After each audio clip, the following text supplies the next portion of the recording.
DJ Ola panguva ino opinzwa busy after aita mistake yatakambomenshana yesterday kuti panguva inoi DJ Ola anoincluda zita raadvocate Nelson Chamisa anova opposition figure panguva ino instead yekuti anyore zita aiwa remukuru aiwa wezanu PF.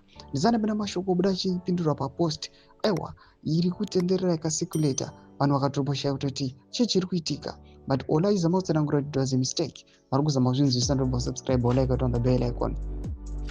Honorable Itai Ndudzo anozikana kunzi aiwa anorespektwa mubato rezanu PF anoreply kune post yaDJ Ola yamuri kuona pascreen anyora achiti in politics nothing happens by accident.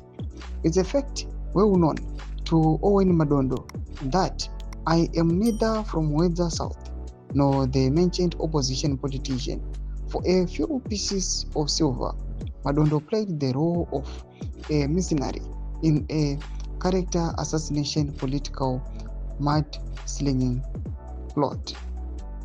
Ndo mashoko ari kubuda panguva inoi ari kunzi DJ Ola panguva inoi akarefeya Itai Ndudzo is Nelson Chamisa in Wedza South MP, but the podcaster issued an apology and a retraction. But zviri kuonekwa panguva ino kuri kuonekwa kunzi aiwa Minister Ndudzo is not backing down. Panguva ino he launched a fair attack on DJ Ola aiwa this morning on X papost yamaona yataverenga iyo.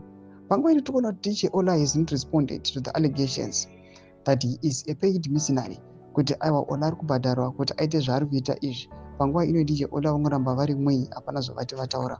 Mashoko ari kuda panguva ino yatikuona kuti hazvina kumirira mushe panguva ino for DJ Ola, patikuona kuti the same party panguva ino iri kutonga yauya ichimupa aiwa ma red flags panguva ino kumpa mawarning ekuti aiwa une zvauri kuita iwe. Pinda kuma section medu mose mafungiro enyu moti kudii pamusoro pechitiko ichi. So subscribe or like, chat on the bell icon.